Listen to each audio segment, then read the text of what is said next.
Hi, I'm Mark, producer of Roundtable, the TV series born here in New York City at the legendary Manhattan Neighborhood Network Studios.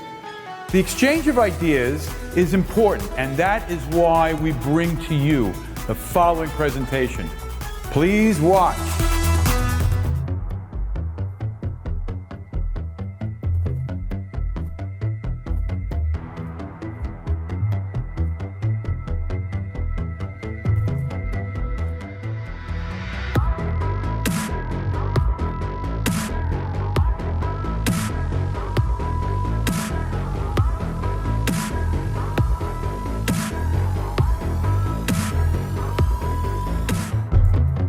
Good evening and welcome to Single Shot at Manhattan Neighborhood Network.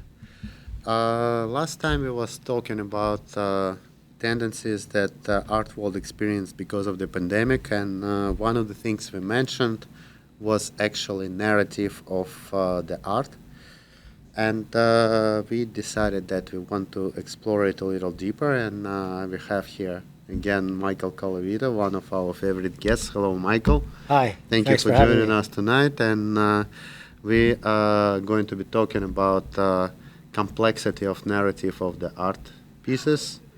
And when we're talking about your art, they're usually pretty complex.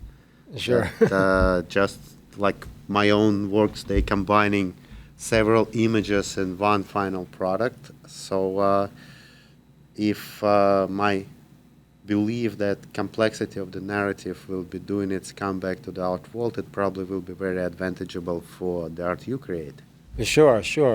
It's interesting, as you know, on my large format 8x10 chromes, there's a lot of wealth of detail. Yes. I'm composing on ground glass that's 8x10 inches. So much like a painter, I just had this conversation with my 5-year-old son, Romeo, because he's doing a lot of painting. He draws like little, he used to go like Spider-Man. Now he's into Transformers. But he'll do different elements. He'll draw a Transformer. Then he usually likes explosions, and he does many different things. And I likened it in a conversation with him to what I do, where on the 8x10 ground glass, I'll expose maybe a portrait. And then there'll be other elements that I add to this. So one by one, much like a painter, as he's building his composition, I'm through 8x10 film, because as you know, it's only film I shoot with, Indeed. exposing up to 100 images on one piece of 8x10. Recently, I'd shown you something I did at the southern tip of Manhattan, Yes. where I had 1,000 little elements of watch gears. Yes. Not 1,000 exposures, just many complex parts that I took and photographed on the 8x10 film. Yes. And there was a little watchtower with a clock that I exposed in 6 or 7 places, again, a pretty complex piece of art. While riding my bicycle down there to scout, that's what I've been doing lately, late at night, early in the morning, even 2 o'clock, I'll get on my bike, I'll scout New York City to see if there are any architectural elements I can use for some new work. I saw a building that's like just south of 14th Street that was really interesting in that it looked like a modern sort of pyramid with different angularity. And it's funny because complex is always basically what I'm doing when I'm combining elements. But in the case of that image, which I showed you and was very happy about, I kept it very simple there.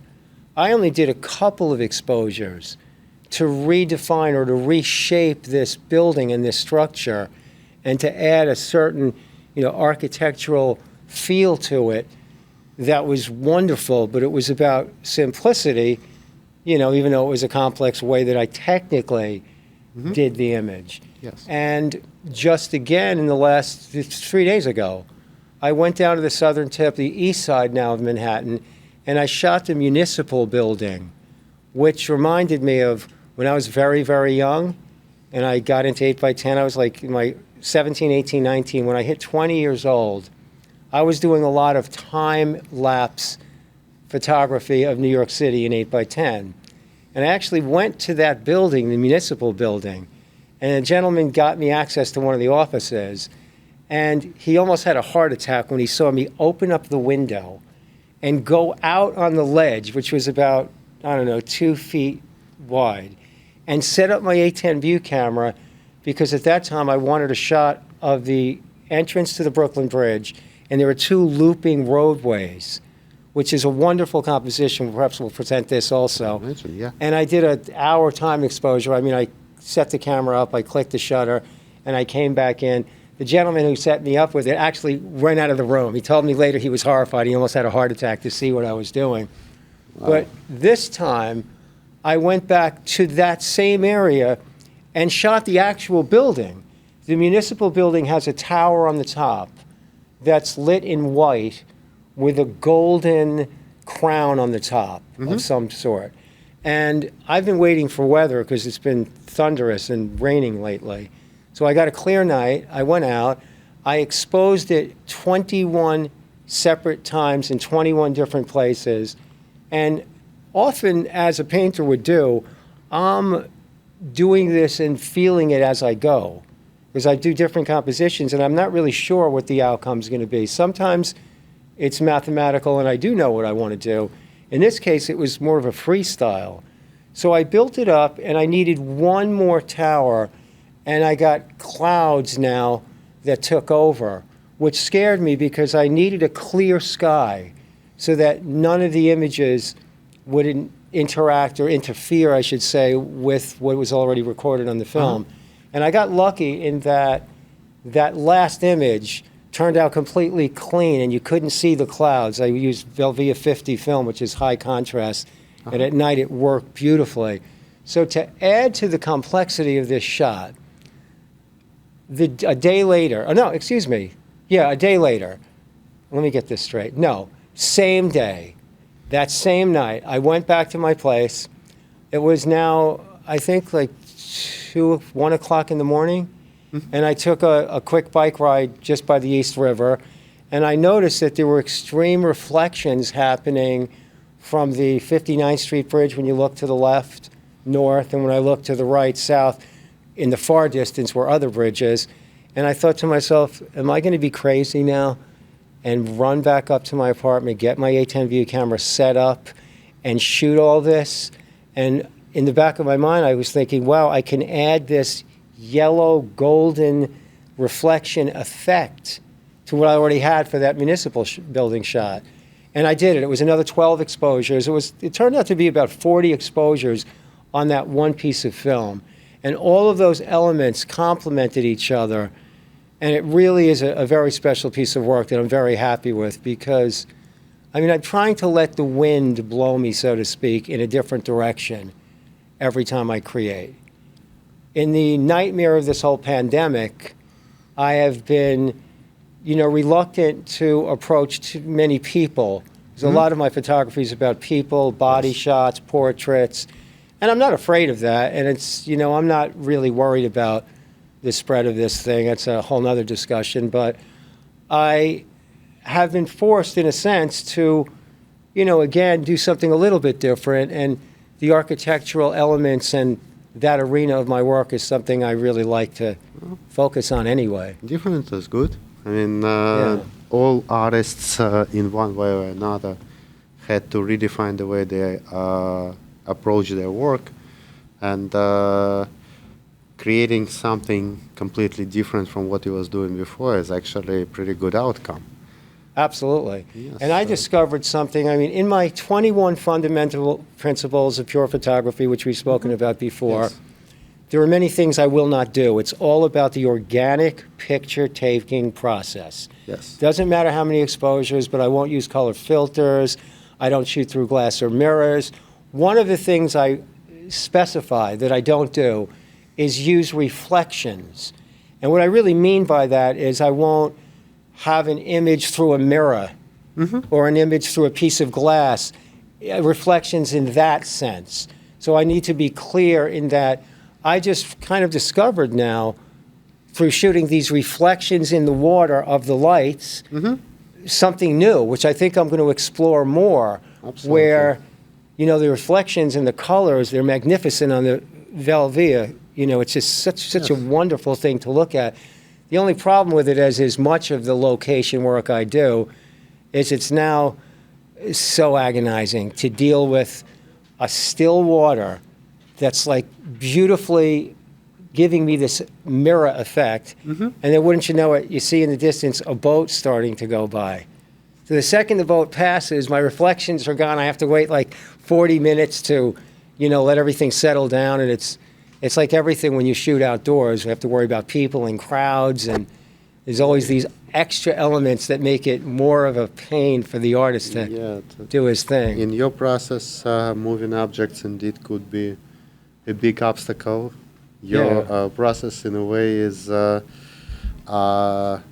long exposure on steroids, so you don't need just one long exposure, you actually need multiple. And I understand, actually, with Impressionism, a big part of that story was the Impressionists are out there, and it's more of a less detailed and exact photographic image quality painting that resulted from that whole style. And I think a lot of it was that they were painting fast outdoors and working with the existing light. And the light would change and the shadows would change, so they have to move like a little bit quicker, and hence a slightly different style that's not as exact in approach. We'll get back to this after the break.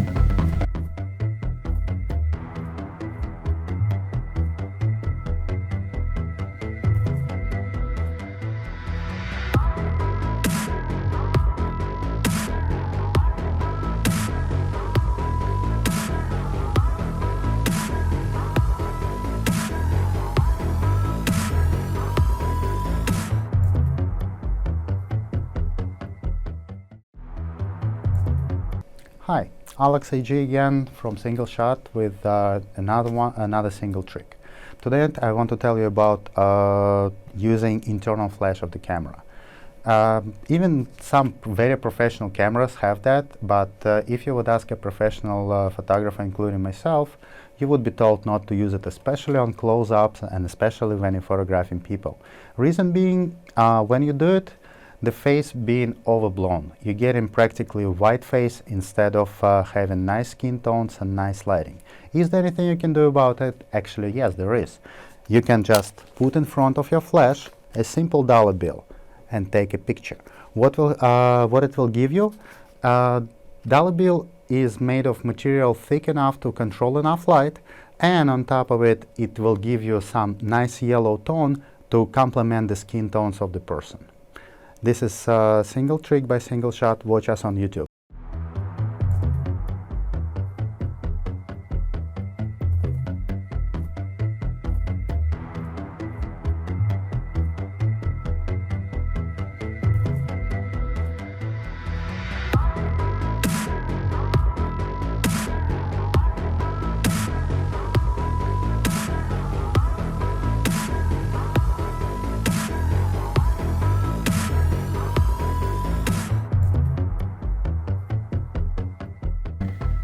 Alrighty, we're back, and we was talking about the beauty of reflections and the long exposures. I actually experienced a pretty similar situation when I was making photographs by my own technique, which actually incidentally using filters which you're refusing to use. Okay. So I needed to take 3 separate exposures of each slide of panorama. So for me, it was basically the same kind of situation. I needed to have 3 identical sceneries of each of the slides. So I know very well what you're talking about when you're talking about something disturbing the existing serenity of the picture. Yeah, it's really hard to deal with. I actually have the chrome right here, the 8x10. And what's good that I have it here is people can see, an 8x10, the ground glass is this size. When I load the camera, I put the holder in the back. First I compose the image in the ground glass. When I'm ready to take one shot of one tower, I put the holder in. Of course, the camera lens is closed, so it's dark inside, it's light tight. I was just describing this process to Romeo, how it really works. And then when I pull the holder out, it's still dark in here. The film is not being subjected to light, or it would be ruined before development. Yes. But then when I click the shutter or do my 10-second to 1-minute exposure, however long it is, it records the image on the film. And you can see here where an 8x10 view camera is really the only way I can do my art. I could work in 4x5, but it's still much smaller. So if like one tower is an inch long, I can actually position it, kind of like a pin registration, and draw on the ground glass where that first tower was. So as I go and build up the composition, I mean, it's not a guessing game. If it was any smaller format, you'd kind of have to know visually, well, it was a little right and center or a little to the top of the frame. It could never be what 8x10 allows me to do. In your case, it's still a guessing game because the only time you see the final image is after the development. I like that you say that. Yeah, that's one great thing about, well, the guessing game is, it's not really a guessing game. It's more about, oh my God, what exactly does it look like? Being a master of this art and somewhat of a mathematician and scientist in a sense, in my ability to understand light and what the film emulsions should look like. I'm usually pretty close. I usually am like not that in any way disturbed or startled by what I see. I mean, if I get something a little different, it's always something that, again, is really out of my control. Maybe conditions in the sky that night, maybe where the colors react differently on the film. But typically here, I'm speaking more about positioning and composition in terms of structure, where I can know exactly where all the elements are. And as you say, with film, much different than digital, I can't see as I'm going what I'm doing. Exactly. I have to do these 50 exposures, and if I made any mistake anywhere, which, knock wood, I usually don't do, then when I see the film, the nightmare is like, oh my God, the whole shoot is wasted. So you can actually predict if something went wrong before you actually can see the physical image. I mean, I usually know. I'm pretty exact. I've done this for so many years now, and my process is pretty, true and doesn't drift. So I know, when I was really young and first started out, I would say to myself, oh my God, did I draw that first and expose that yet? Did I not expose it? And I really have never made a mistake that way. I used to drive myself crazy. Can imagine. Because before you see the film, you never know for sure. And after years of not making mistakes, it just stopped. By the time I hit like 25, I stopped worrying about that. And I thought, it's going to be what it's going to be, and I have to trust myself. And no matter how many exposures I have, many shoots fail because you think you like something or you think you want something, and you look at it later and you say, well, what was the purpose? Yeah. Even with the reflections I just did here, in the back of my mind, I thought, am I just forcing this? Am I just adding color and like a geometry? And I thought again, no, I think this is really going to work because the actual structure is white with a golden top, and all the reflections were golden. So I had to be careful. In this piece, I did 2 horizontal exposures on the top and the bottom, and I flipped the camera so one was facing up and one was facing down. Then I did angular, same lineage, but angled on the top and the bottom. So it created kind of like a diamond framing these erratic placement of the tower. And it just absolutely, it blew my mind when I saw it. And this goes to what you were saying. I really had no idea how that was going to feel in the end. I knew like structurally what was there, but I didn't know if those colors and the reflections were going to work with the white and the gold. And when I saw it, I thought, oh my God, this is so much better than had I not done that. I typically, when I shoot, will set the camera up, shoot one sheet of film, flip the holder, and shoot another. So I'll have the same exact composition on 2 pieces of film, and I'll process the first. So that if like I want to change something, like push or pull the film, for exposure, I can do that. And often, if I love what I have, I may save the second piece for elements to another composition in the future. I have 4 or 5 shots right now of watch gears, of like different, pieces that I shot maybe up to a year ago. I have 5 pieces right now that I'm just waiting for the right subject. There's some body form I want to do now to add to some of these other compositions that's already on the film. And of course I have acetates and everything lined up so I can put it back on the ground glass and know what I'm doing for the next part of the exposures. This is actually fascinating. You never mentioned this part of your process, and that really feels like objects suspended in time, really. Absolutely, absolutely. This is really fascinating. Sounds like science fiction, the plot for the science fiction book.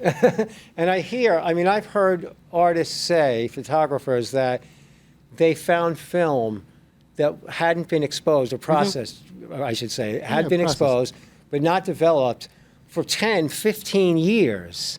And they went and developed it, and the image was still there. Absolutely. I've heard stories like this too. So the I've never oldest one, put- World War II time. Yeah, exactly. So I've never pushed it that far. I think the longest I've ever had something, held for something in the future has been maybe a year and a half.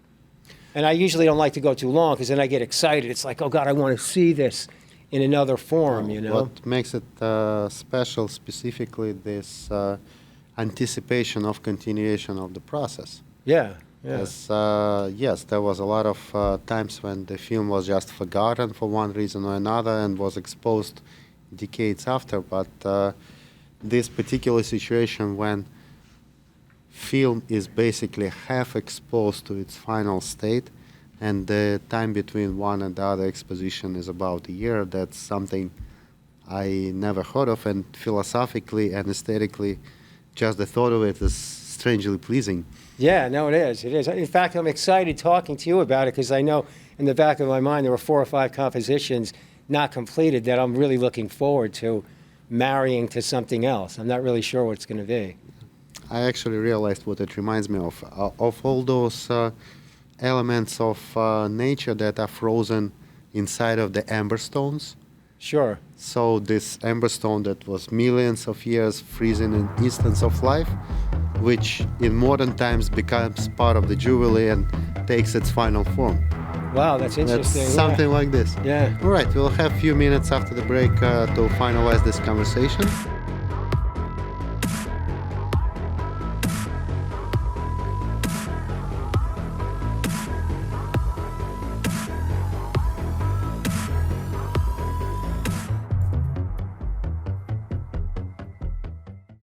Welcome to Single Trick at Single Shot. Today we're going to be talking about switching from digital to film. A lot of people do nowadays, and if you decided to do that, either just to try or as your conscious decision to switch altogether, there will be a lot of things you will need to learn and a lot of things you will need to change in the way you photograph. But there is one thing that is very important, and you will really have to know it in order to avoid major disappointments. In digital, as you probably know, if you take a photograph, you really have to make sure it's not overexposed. Otherwise, there is nothing you can do. In RAW, white is always white. You can't change it. In film, on the other hand, overexposed image can be corrected through development of the negative, but underexposure sometimes is completely fatal and final.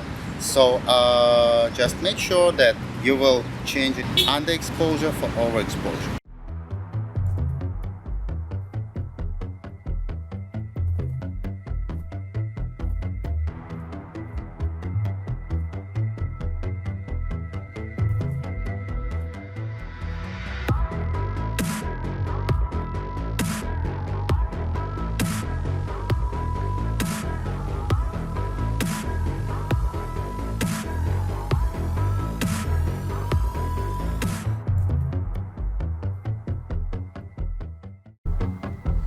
All right, we're back, and we was talking about moments frozen in your negatives still waiting to be completed and developed.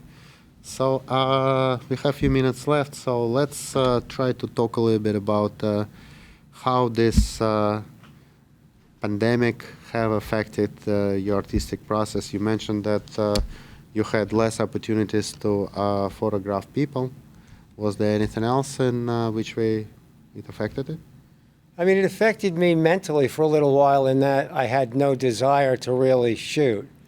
When I saw the craziness going on in the world, and then that, that parlayed with museums and what's happening with art, and I noticed how, all the museums closed, and the art world was completely dead.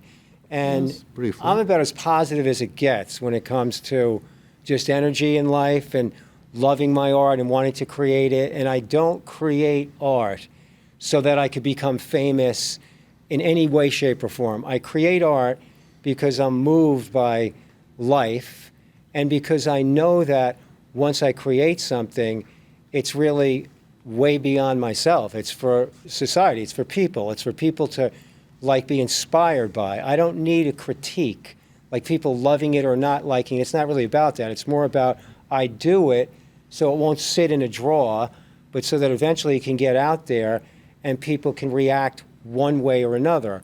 So for me, to be sort of put in a place, not of depression, I should say. I wasn't depressed. I was overwhelmed with maybe boredom in a sense. And I mean bored of the whole world of art and how it just felt that no matter what I create now, I mean, for the first time in my life, it was like, well, how is it really going to matter? And then there's another side to that. Whether or not my work is in a great museum show worldwide or not, one thing I have in a very confident and positive way is that I know the art is what it is. I answer to myself first when I create something. Once I've created something and it makes my top tier level of art list, I'm really satisfied. I always wonder and marvel at why isn't this taking, a political place now and being shown everywhere, but that's not what drives me. That's not what motivates me. I believe so strongly in what I do. I've seen many other artists and photographers where they started to question themselves when they weren't getting successful either financially or through shows or galleries and getting good results, where they started to wonder if what they were doing was even valid or good. I've never fortunately had that problem. I know what I'm doing, I know what I'm focusing on, and if I don't get something, I'm really depressed because I wanted something so badly and it didn't happen. But I'm not worried about the onlookers. Let's hope that our art world will actually turn its face to the artists who really deserve the exposure and who really trying to make this world a better place. And Absolutely. we all know that you're one of those artists. Well, thank you thank you. very much, Michael. It was a pleasure as always. Thank you very much.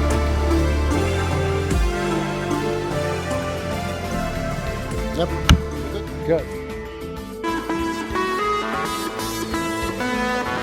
I hope you found that worth watching as much as I did. I'm Mark for Roundtable. Thanks for watching. See you next week.